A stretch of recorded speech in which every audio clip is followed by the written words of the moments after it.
Ya, sudah Pak. Berarti udah terekam nanti di apa kamu. Oke, udah buka filenya. Sudah Pak. Baru kamu share. Share screen ini Pak. Ya, share screen. Baru lihat udah langsung buka filenya tuh.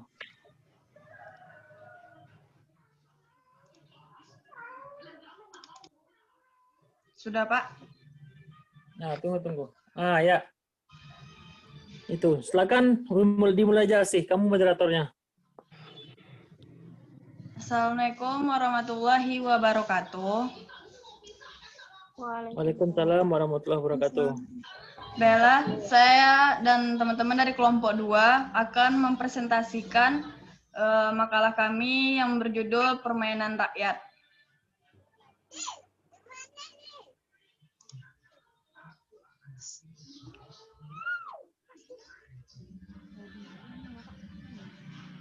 Yang pertama dijelaskan oleh Atika, yaitu pengertian permainan tradisional. Silakan Atika.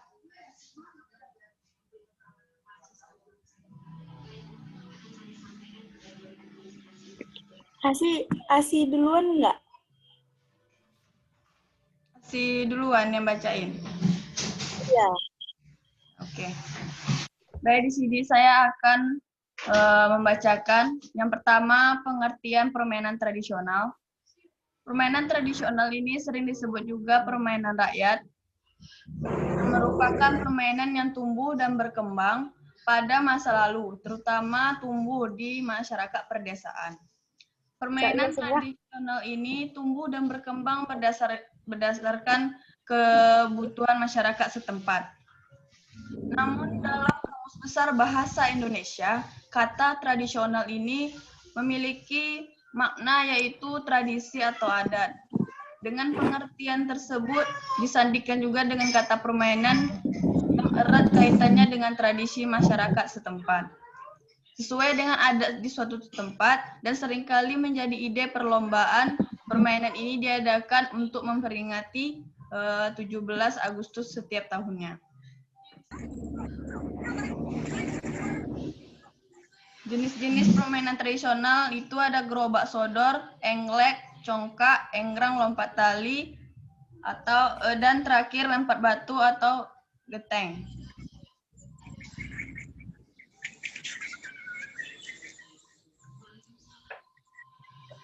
Yang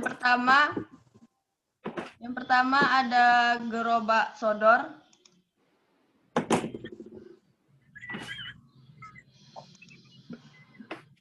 Di sini ada balap karung. Cara bermain balap karung cukup mudah ya. Intinya mendengarkan istilah Hari Kemerdekaan. Pasti akan terbesit permainan balap karung tersebut yang sudah lama dinanti oleh peserta. Lalu harus diadu cepat dengan garis finish dengan kondisi separuh adanya terbungkus oleh karung. Maka dari itu, satu-satunya cara untuk melaju adalah dengan melompat. Inilah yang menyebabkan di beberapa daerah yang ada yang menyebutnya dengan lompat karung. Lalu yang kedua, kasti membutuhkan 12 orang di setiap pemainnya. Dibagi lagi dalam 2 tim, yakni tim jaga dan tim main. Tim penjaga bertugas untuk melempar bola, menjaga pemain yang memukul bola, dan sisanya menyebar untuk bersiap-siap menangkap bola yang dipukul bagi tim main. Tugas mereka adalah mencoba memukul bola sejauh mungkin dan berlari melalui beberapa pos dan kembali lagi ke rumah mereka. Lalu selanjutnya ada bakia atau tengkelek. Adalah permainan yang membutuhkan kekompakan dalam tim. Bentuk bakia seperti sandal namun memanjang dengan 4 atau 5 tempat pijakan kaki. Satu kelompok terdiri 3-5 orang dan masing-masing akan adu cepat dengan sampai garis finish. Kelompok yang terlebih dahulu sampai dinyatakan menang, sedangkan kelompok yang jatuh di tengah jalan harus kembali lagi ke garis awal. Penjelasan selanjutnya akan dijelaskan oleh Atika. Silakan Atika. Nama saya Tika Rizky Anilza. Di sini saya akan melanjutkan penjelasan dari ASI. Ada berbagai macam permainan tradisional. Yang pertama, lompat tali. Permainan lompat tali adalah permainan yang melatih ketangkasan, konsentrasi, dan kelincahan. Permainan ini minimal dilakukan oleh 3 orang atau 2 orang sebagai pemegang tali dan 1 orang sebagai pelompat tali. Yang kedua, lempar batu atau gateng. Lempar batu atau gateng merupakan permainan menggunakan kerikil yang gampang-gampang susah. Disebut demikian karena untuk memainkan permainan ini dibutuhkan kecepatan, kelincahan, dan konsentrasi tingkat tinggi. Yang ketiga, ada bola bekel. Bola bekel juga memiliki aturan harus mengambil beberapa ketik ketika melempar bola. Yang membedakan antara keduanya adalah dalam bola bekel, bola tidak harus langsung ditangkap, namun dibiarkan memantul 1 kali terlebih dahulu sebelum ditangkap. Yang keempat, ular naga. Dibutuhkan pemain yang cukup banyak dalam permainan ular naga, kira-kira lebih dari 7 orang. Untuk aturannya, 2 orang akan menyatukan tangan di atas kepala sehingga membentuk sebuah terowongan menyanyikan lagu ular naga. Saat lagu dinyanyikan, pemain lain berbaris membentuk seperti ular memutar melewati terowongan tersebut. Yang kelima, layang-layang. Seiring berkembangnya zaman, mulai ada banyak variasi layang-layang, mulai dari bentuk naga, ular, bentuk-bentuk lainnya. Yang keenam, cublak-cublak sueng. Merupakan permainan yang berasal dari Jawa Tengah. Dalam permainan ini, 1 orang pemain harus berjongkok di tanah menghadap ke bawah dengan membentuk seperti meja. Sedangkan pemain lainnya meletakkan tangan di atas punggung pemain yang membentuk seperti meja tersebut. Penjelasan berikutnya akan dijelaskan oleh Shirley. Silakan Shirley. Apanya Asih? Poin-poinnya tolong dilanjutkan Asih. Ini apa Pak yang dijelaskan Atika tadi itu tambahannya Pak? Oh gitu, iyalah lanjut. Ya, silakan Shirley.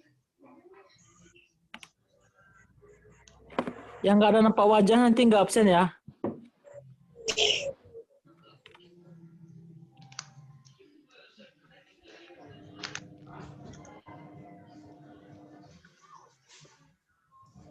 Shirley.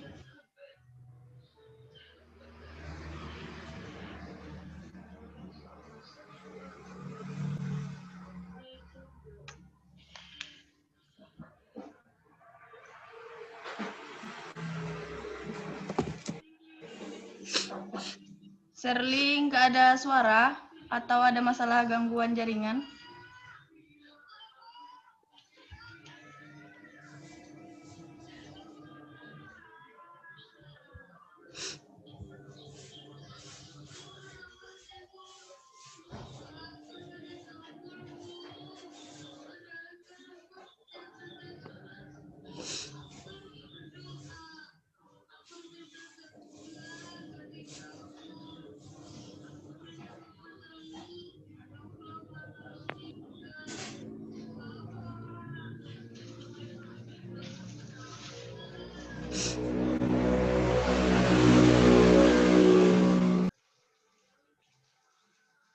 Oke, dilanjutkan Shirley. Mana Shirley orangnya nih?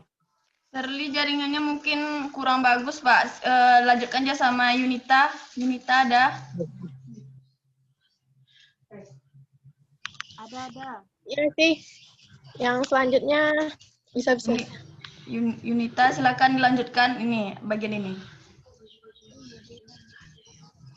Itu Shirley udah bisa belum tadi kayaknya? Shirley udah hadir? Udah bisa? Udah.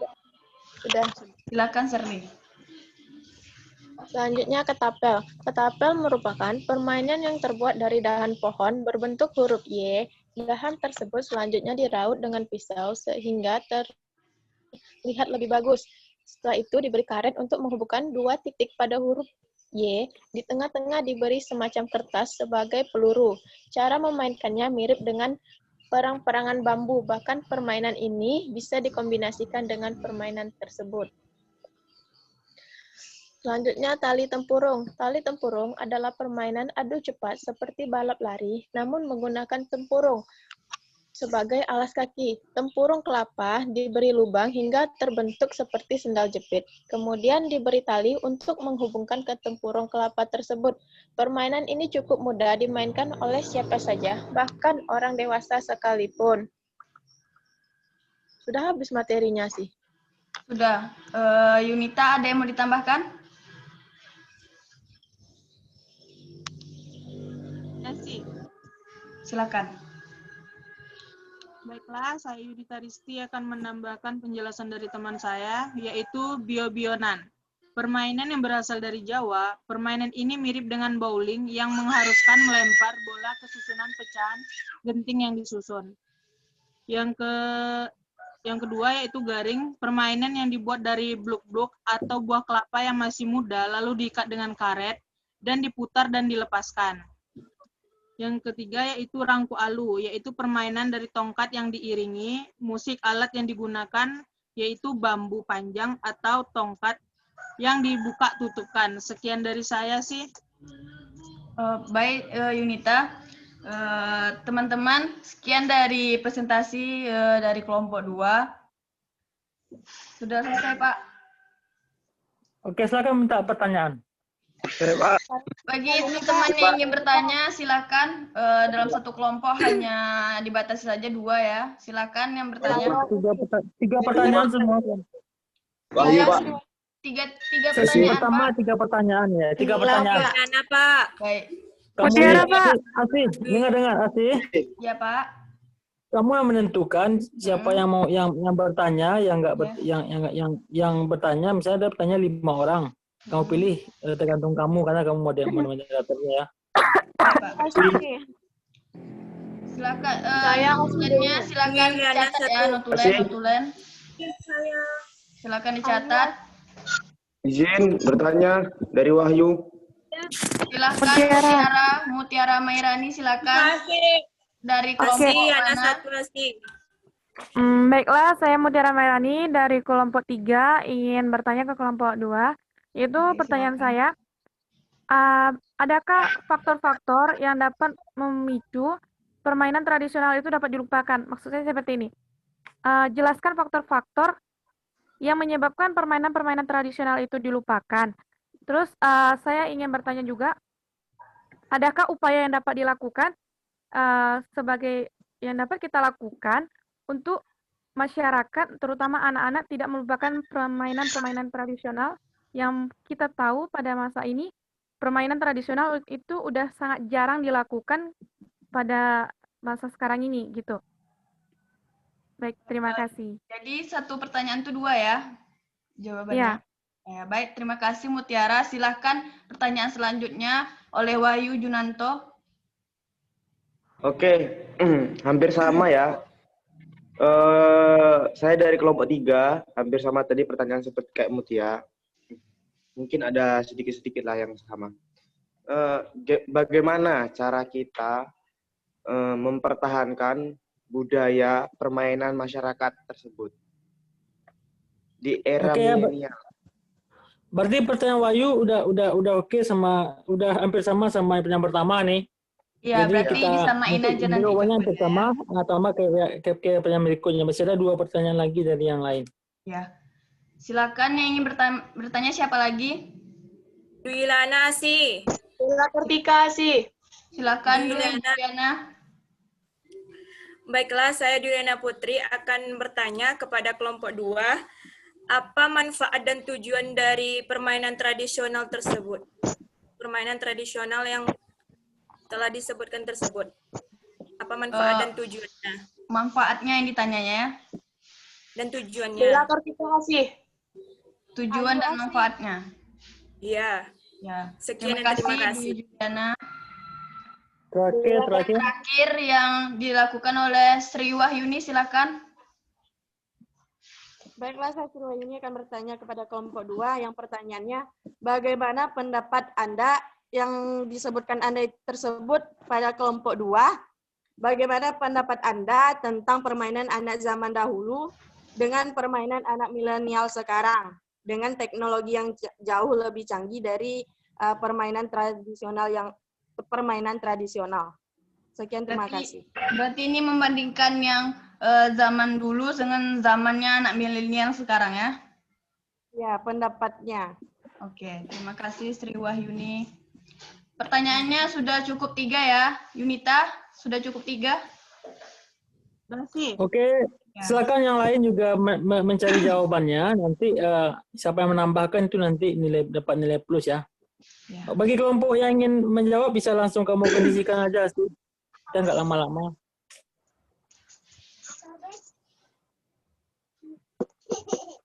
Pak, saya mau jawab, Pak. Masuk kelompok 2 kan? Iya, Pak. Ya, Asih, kamu kondisikan Asih siapa yang menjawab. Kan kamu kelompok kamu tuh. Silakan moderator tetap pimpin bagaimana teknis jawabannya. Yang ingin menjawab, silakan. Asih. Iya, Pak. Kelompok kamu kelompok 3. Jadi kelompok kamu menjawab dulu. Iya, Pak. Iya, Pak. Ini jawab, Pak. Iya. Nama saya Tika Rizkianilza. Di sini saya akan menjawab pertanyaan dari Sri Wahyuni. Bagaimana pendapat saya tentang permainan anak zaman dahulu dan permainan zaman milenial. Perbedaannya, permainan zaman dahulu lebih banyak melibatkan aktivitas fisik yang baik untuk melatih otot dan mempunyai aturan. Sedangkan pada masa milenial lebih melakukan dengan teknologi yang lebih canggih. Maaf, saya sedikit menyanggah, bukan menyanggah, bertanya. Bentar. Ini pertanyaan siapa tadi? Pertanyaan Sri Wahyuni, Pak. Ya, Sri Wahyuni ya? Iya, Pak. Nah, tunggu dulu jawaban dari kelompok 2, kemudian nanti ada yang lain menambahkan, baru nanti kamu sampaikan sanggahan itu gitu. Baik, Pak. Ya. Ketika ada yang mau ditambah lagi? Itu aja sih. Nah, yang minta kelompok lain yang ingin menambahkan gitu. Nggak apa-apa langsung yang ingin menambahkan nggak apa-apa langsung aja kan, Pak? Ya. Silakan. Ini khusus untuk pertanyaan Sri Wahyuni. Yang ingin menambahkan silakan. Ada yang ingin menambahkan?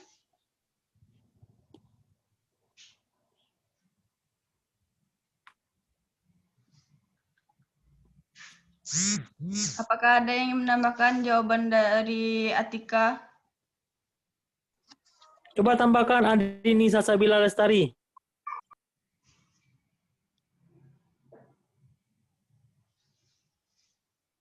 Andini, silakan. Dimatikan dulu mood-nya dulu. Nah, ya, silakan Andini, tambahkan Andini. Apa pertanyaan tadi sih? Perbedaan permainan yang anak zaman dulu dengan zaman milenial yang sekarang. Setelah itu tambahkan Rio Naldi ya, setelah itu ya. Bagaimana? Ya, saya akan menambahkan pertanyaan dari Sri Wahyuni. Menambahkan jawaban dari Atika tadi, menurut Andini itu sekarang bagaimana dengan permainannya? Kalau permainan zaman dulu tuh masih menggunakan kayak permainan yang biasa, yang kayak kelereng, kayak ketapel, masih menggunakan dari sekitar-sekitar sini. Kalau misalnya permainan zaman sekarang menggunakan teknologi seperti permainan di HP. Cukup Andini atau masih ada lagi? Oke, Wahyu ingin menambahkan sedikit. Mega Saputri mau menambahkan Asih. Wahyu ingin menambahkan sedikit Asih. Yunita silakan dicatat ya. Andini tadi sudah menambahkan. Silakan dengan Safira ingin menambahkan. Oh, ya udah. Rio tadi penunjukkan Rio kan? Rio tadi yang ditunjuk Bapak. Rio dulu ya, Safira. Oke. Coba dengarkan suara Rio dikit nah. Rio silakan menambahkan Rio. Matikan dulu mood-nya Rio. Sebelum bicara. Menurut saya, kalau permainan zaman dulu dengan zaman sekarang itu sangat berbeda. Ya. Terlihat dari permainannya. Yang zaman dulu masih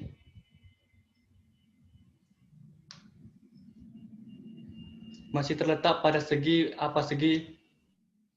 segi memainkannya. Sedangkan pada zaman sekarang sudah banyak yang terlihat dengan yang dikatakan sebagai permainan online seperti itu menurut saya. Oke, Dan yang lain, permainan zaman yang lain. sekarang itu Oke, Pak. Saya, Pak. Tunggu setelah Rio nih, setelah Rio. Rio, Ya, silakan lanjut, Rio. Lanjutkan. dan permainan zaman sekarang itu banyak juga yang menggunakan penggunaan teknologi. Terima kasih. Sudah cukup Rio. Terima kasih Rio. Silakan dari Safira yang ingin menambahkan tadi. Iya sih. Silakan. Zaman sekarang sama zaman dulu sangat berbeda. Kalau zaman dulu tuh permainannya dengan fisik bisa. Kalau zaman sekarang dengan jari pun bisa kita main. Jadi kalau zaman dulu tuh lebih banyak bergerak daripada zaman sekarang gitu. Dulu pun bisa sambil bercanda gitu-gitu. Kalau sekarang online jadi bisa nggak bisa tatap muka langsung mainnya, bisa duet di online aja gitu. Terima kasih. Terima kasih Safira. Oke, saya kasih. Silakan Wahyu silakan. Saya ingin menambahkan, menurut saya perbedaan permainan zaman dulu sama zaman sekarang itu lumayan banyak dan sangat berpengaruh bagi anak-anak milenial. Yang pertama itu dari cara bermain. Anak-anak zaman dahulu itu kebanyakan bermain dengan cara fisik. Akan tetapi anak-anak milenial itu lebih banyak memilih bermain secara online, yaitu tidak bertatap muka. Termasuk dengan seperti metode. Anak zaman dahulu bermain dengan metode fisik dan online. Dan ciri-cirinya pun sangat berbeda. Pengaruhnya pun sangat berbeda. Jadi kalau anak zaman dulu bermain secara tradisional itu mempengaruhi fisik mereka akan menjadi lebih baik daripada anak zaman sekarang. Akan tetapi anak zaman sekarang itu sering terjadi yang namanya frumental, yaitu tidak pernah mau bergabung dengan anak lainnya. Karena permainan game online itu secara tidak langsung merusak moral anak-anak milenial. Kenapa dikatakan seperti itu? Karena jika permainan zaman dahulu itu mendekatkan yang jauh, karena kita bermain secara fisik. Akan tetapi di era milenial ini permainan online itu menjauhkan yang dekat, karena kita tidak bisa interaksi dengan orang-orang di sekitar kita karena kita terlalu asik dengan main game online. Itu saja sih menurut saya. Terima kasih Wahyu penjelasannya. Oke, silakan simpulkan. Siapa yang tadi simpulkan? Biar nanti ada apa? Siapa yang Sri Wahyuni? Sri Wahyuni bagaimana? Apakah Sri Wahyuni? Tidak Pak, sudah terjawab semua. Sudah jelas semua Sri Wahyuni? Sudah. Nah, jadi Bapak tambahkan sedikit ya. Ya. Kamu bedakan dulu main apa? Kalian mungkin sekarang adalah anak milenial gitu. Anak yang lahir 2000-an ke atas gitu kan, 2000 ke atas. Ya. Bapak rasa kalian yang tinggal di kota-kota mungkin tidak menemukan permainan-permainan zaman dulu. Itu menurut paradigma Bapak berpikirnya pada saat sekarang ini ya. Karena di tahun kalian lahir tahun 2000, otomatis kalian SD itu tahun 2006 ya? Iya, Pak. 2006 tuh Bapak masih sudah SMA. Waktu Bapak SMA tuh itu Bapak sudah kenal dengan Friendster kan, Friendster. Itu dulu waktu online-onlinenya dulu. Orang sudah mulai melupakan permainan tradisional itu. Main kelereng, main karet, ya. Kemudian main sembunyi-sembunyi. Main ya. congklak, Pak. Main congklak, bahkan kami dulu main pistol-pistol di kampung itu main dengan dengan pelepah pisang itu dibikin pistol tembak-tembak di kampung kan itu dulu permainan tradisional kami. Dan kalian tidak menemukan itu bapak rasa, kecuali kalian waktu di komplek-komplek itu gabung main kelereng mungkin ada lah itu kalau kalian di komplek itu ada yang membawa permainan tradisional. Bedanya dengan permainan sekarang ini, permain dulu itu kita punya rasa ya, ada rasa kerjasama, ada rasa emosi ya, ada rasa berkawan ya, ada rasa saling membantu satu sama lain. Karena kalau kita main kelompok-kelompok itu bagaimana supaya kelompok dia itu selalu dia kena apa terus selalu yang jaga terus gitu. Kita yang kelompok berusaha untuk kita tidak menjaga terus, otomatis itu kan nilai kekompakan ada. Kemudian fisik ya. Fisik. Sekarang anak milenial mainnya itu ya banyak di rumah, udah game online, yang penting ada wifi, kemudian ada charger ya. Kemudian paketnya banyak, ya udah kamu bisa di kamar aja dari pagi sampai malam. Bahkan cuma makan-makan aja kamu keluar atau buang air besar kamu pergi keluar kan bisa aja seperti itu. Kalau dulu tuh enggak. Pagi kami sekolah ya, siang itu kami sudah mandi ke sungai terkadang kan, sore kami sudah bermain kelereng dan sebagainya, malamnya kami pergi ke musala. Kalau sekarang semuanya sudah serba teknologi, serba online, apalagi zaman-zaman COVID ini juga sangat pengaruh sekali gitu. Bahkan pada saat sekarang ini tidak ada lagi Bapak lihat di komplek-komplek di Pekanbaru itu ada anak-anak melakukan permainan tradisional. Kemudian untuk bagaimana cara melestarikannya nanti kita jawab lagi pada pertanyaan yang berikutnya. Oke, kita lanjutkan ke pertanyaan berikutnya. Silakan Asih, kamu pimpin lagi. Baik, terima kasih. Langsung jawaban yang selanjutnya. Pertanyaan dari Yunita. Siapa tadi Yunita?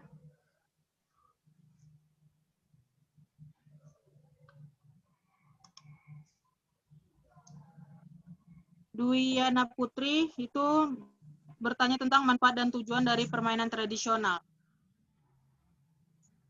Manfaat dan tujuan dari permainan tradisional. Manfaatnya ya. Baik, Pak Asi boleh menjawab? Boleh, silakan Asi langsung.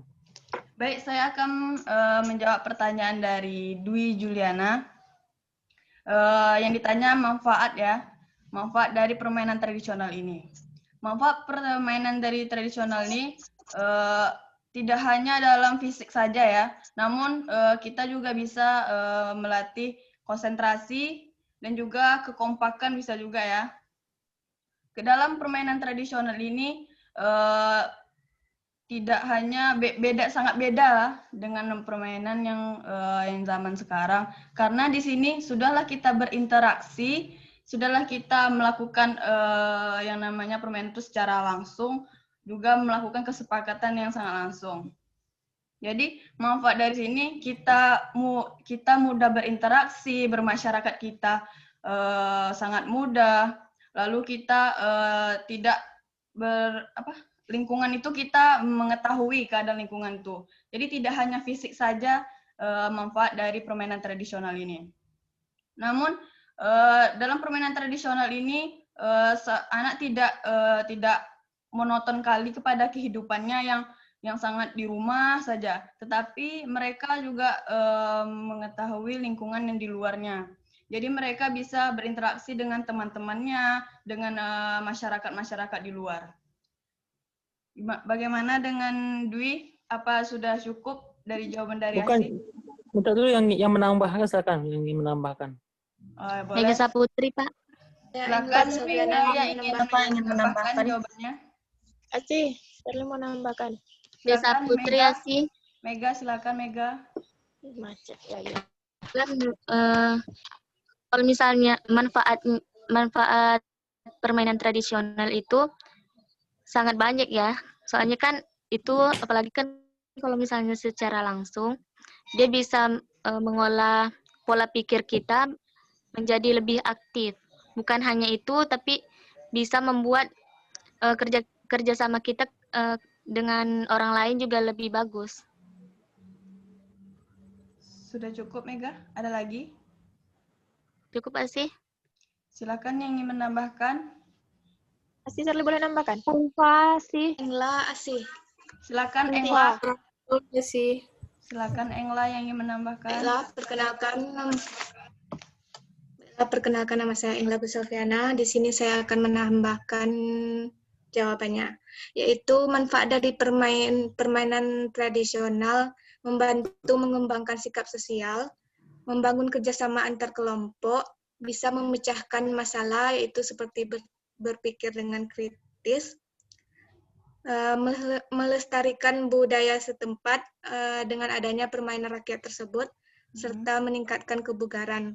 Adapun tujuan dari permainan tradisional tersebut membangun kerjasama sebagai hiburan, serta berinteraksi dengan orang lain atau menimbulkan sikap sosial. Sekian, terima kasih. Terima kasih Engla. Silakan yang ingin menambahkan lagi, ada? Pulvasi. Silakan Laras. Ulfa. Perkenalkan, nama saya Ulfa Nadia. Di sini saya akan menambahkan jawaban. Manfaatnya itu banyak. Misalnya menjadikan kita lebih kreatif, ya kan? Kenapa gitu?